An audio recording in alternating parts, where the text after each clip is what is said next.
হে বিশ্বাসী মানুষজন, যারা আল্লাহকে না দেখে বিশ্বাস করো, জাহান্নাম জান্নাতকে বিশ্বাস করো, ভাগ্যকে মেনে নিয়েছ, শুনে রাখো,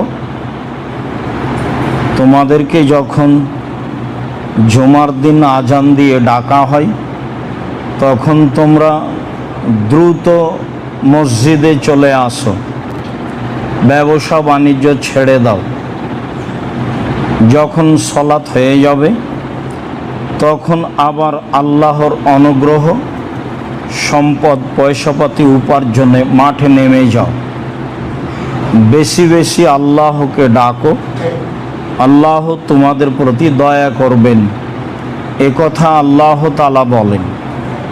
তাতে আমরা অবগত হয়েছি যে জুমার দিনও মানুষকে পয়সা উপার্জনে ব্যস্ত থাকতে হবে।